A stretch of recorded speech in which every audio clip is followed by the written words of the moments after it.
Good morning, students. Here we will start our revision class 1, that is Introduction to Muslim Law. Let's start. Muslim law, Islamic law, or you can say the law of Allah, is a part of family law, or you can say a personal law. Okay? It is a branch of civil law which is applied by the courts in regard to family matters when the parties are Muslims. ठीक है, जैसे कि Hindu law के लिए Hindus के लिए Hindu law है, ऐसे मुस्लिम्स के लिए मुस्लिम लॉ है, इस्लामिक लॉ है. Muslim law basically is also called as sharia in Arabic. ठीक है, and there is a term in Muslim law is fiqh, which means the understanding of details and refers to the inferences drawn by scholars. Sharia, जो कि हमने Arabic में मुस्लिम law को नाम दिया है, it refers to the principles that lie behind the fiqh. Fiqh means मतलब जो स्कॉलर्स के द्वारा इन्फेरेंसेस या डिटेल्स अंडरस्टैंडिंग डिटेल्स जो दी गई हैं उसके बेसिस पे जो प्रिंसिपल रेफर किए जाते हैं वो शरिया कहलाता है. And the word Muslim is derive from the word Islam and it signifies a person who adopts the faith of Islam.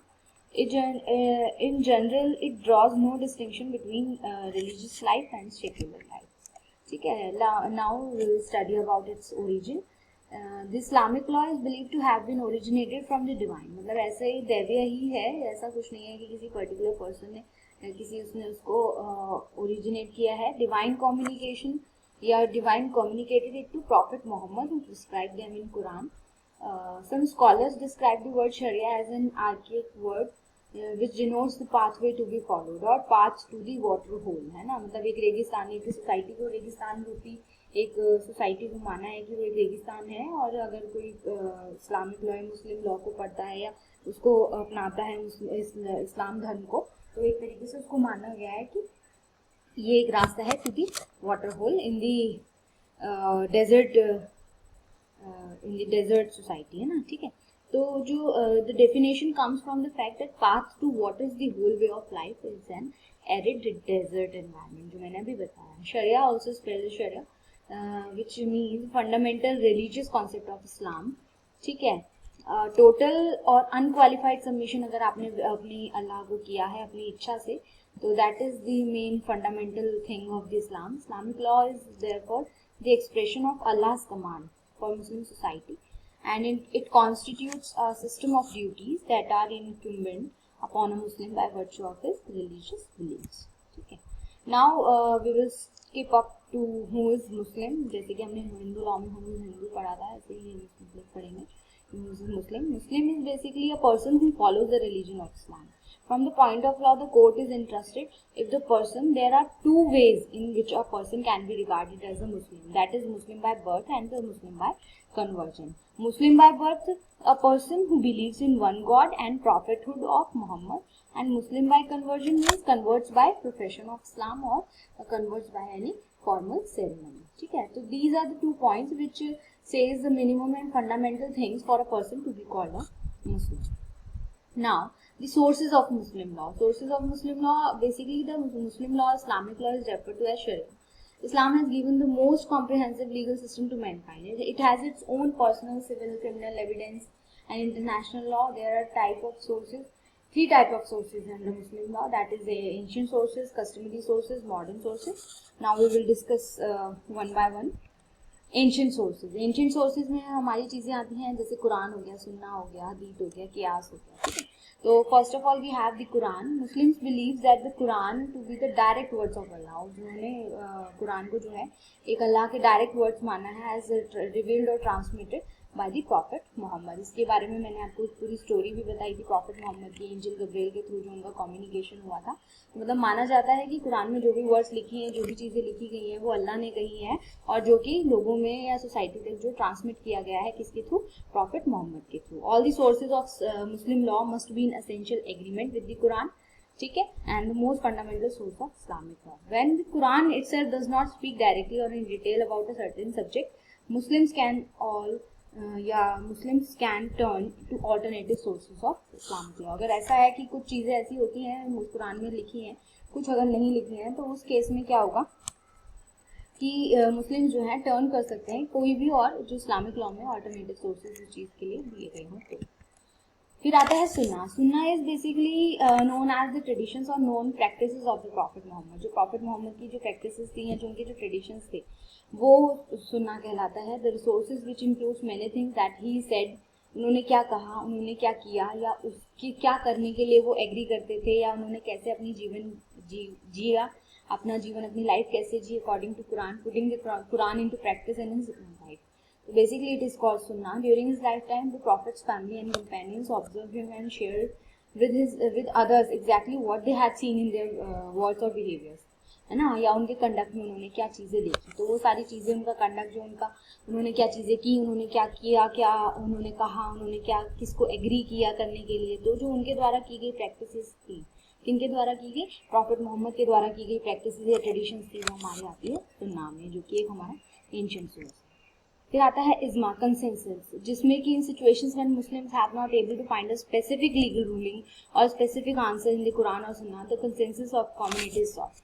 मतलब जहाँ पर ऐसा लगता है कि भाई कुरान में नहीं ऐसा मेंशन है, या सुन्ना प्रॉफिट मोहम्मद ने भी कभी इस चीज़ का जिक्र नहीं किया, तो उस केस में कंसेंसस को दिया जाता है, यानी पब्लिक ओपिनियन को, लीगल स्कॉलर्स को, कम्युनिटी के एक चांस दिया जाता है. तो prophet Muhammad once said that his community would never agree on an error. तो मतलब वो उनका, प्रॉफिट मोहम्मद का मानना ये है कि मेरी सोसाइटी जो है, जो मेरी कम्युनिटी है, वो कभी किसी गलत काम के लिए हाँ नहीं करेगी. तो इसलिए उन्होंने एक पब्लिक ओपिनियन लीगल स्कॉलर्स का, उसको भी एक एंशिएंट सोर्स माना है इसमें. ठीक है.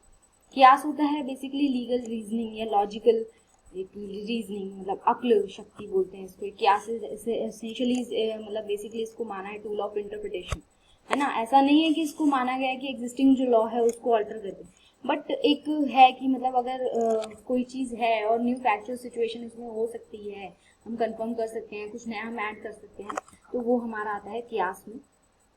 ठीक है. इत्तिहाद मीन्स इंडिविजुअल रीजनिंग, जिसमें कि नॉलेज होती है दोनों चीज़ की, कि किसी एक पर्टिकुलर पर्सन की जजमेंट की, मतलब एक पर्सन का लॉजिक ओपिनियन क्या कहता है, और जो इस्लामिक लॉ में रूल्स हैं वो भी. तो वो सारी चीज़ें हमारी किसमें आती हैं, कियास में. अब आते हैं वी है customary sources. In its early stage Islamic jurisprudence was heavily inspired from prevailing customary law, that is the practices of caliphs, है ना. जो कैलिफ्स होते थे, खलीफास जो होते थे, उनकी प्रैक्टिसेस या उनके ट्रेडिशंस या उस तरीके जो जजेस होते थे, उनके डिसीजन, उनको बेसिकली इस्लामिक ज्यूरिस्प्रूडेंस में हमने स्पेस दिया है.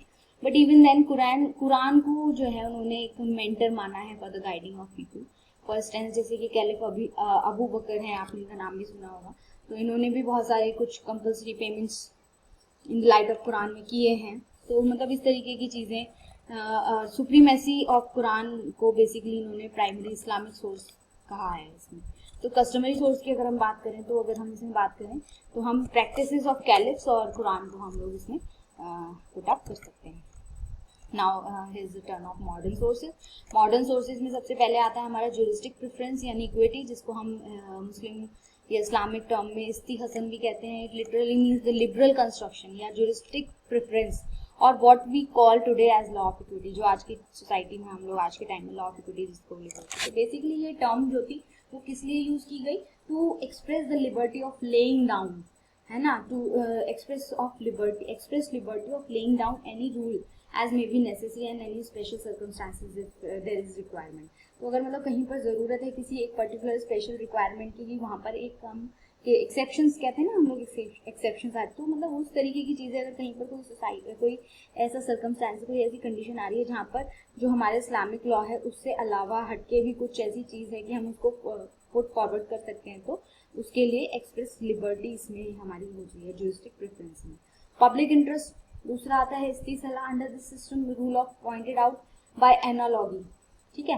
किस बेस पे, on the opinion of individual expert of law. ठीक है. या फिर किसी पर्टिकुलर केस के सर्कमस्टांस, मतलब कि ऐसा हो कि पब्लिक जो है जनरल, उसको कहीं ना कहीं किसी, मतलब आप किसी, अगर किसी भी पब्लिक इंटरेस्ट के रूप में किसी मॉडर्न कुछ चीज़ें रख रहे हैं, तो ऐसा ना हो कि इन पब्लिक या जनरल पब्लिक को वो कहीं ना कहीं हार्म नहीं करना चाहिए, और इंडिविजुअल एक्सपर्ट की राय लेनी चाहिए. ठीक है. अभी आता है मॉडर्न सोर्सेज में एक तीसरी चीज़ आती है इज्तिहाद, यानी exercising one's own reasoning to deduce rule of, मतलब बेसिकली ये जो 5 चीज़ें हैं आपस में मिलती जुलती हैं जो हमारे मॉडल सोर्सेज हैं. It means the independent judgement और कंसीडर और ओपिनियन ऑफ इंडिविजुअल्स और exercising one's own reasoning to deduce a rule of sharia. ठीक है. फिर आता है लॉ ऑफ प्रेसिडेंट्स यानी pre decided cases, previously decided cases, that is taqlid, which means the following opinions of another person without knowledge of the authority for such opinion a Muslim had to follow the rule. ठीक है. Every Muslim in the history could not be learn in the rule of sharia, मतलब ऐसा नहीं है कि हर मुस्लिम को अपने शरिया law के बारे में सारी चीज़ें पता है. मतलब उसको अगर उसको लग रहा है कि कहीं पर कोई चीज़ उसको समझ में नहीं आ रही तो उसको ओपिनियन फॉलो करना चाहिए जो कि हमारे प्रेसिडेंट्स के द्वारा रखा गया है. फिर आता है फतवा. फतवाज मीन डिसीजंस बाय मुस्लिम जजेस, है ना. जजेस ने जो मुस्लिम, जैसे कि फतवा आप देखते हैं, फतवा जारी कर दिया जाता है एक पर्टिकुलर सोसाइटी में. ठीक है. तो मतलब कहने का है कि as the law sent down by Allah by direct revelation is recorded in Quran. Quran के बारे में मैंने आपको एक चीज़ भी बताई थी, वो कभी भी प्रॉफिट मोहम्मद के लाइफ टाइम में नहीं बनी थी.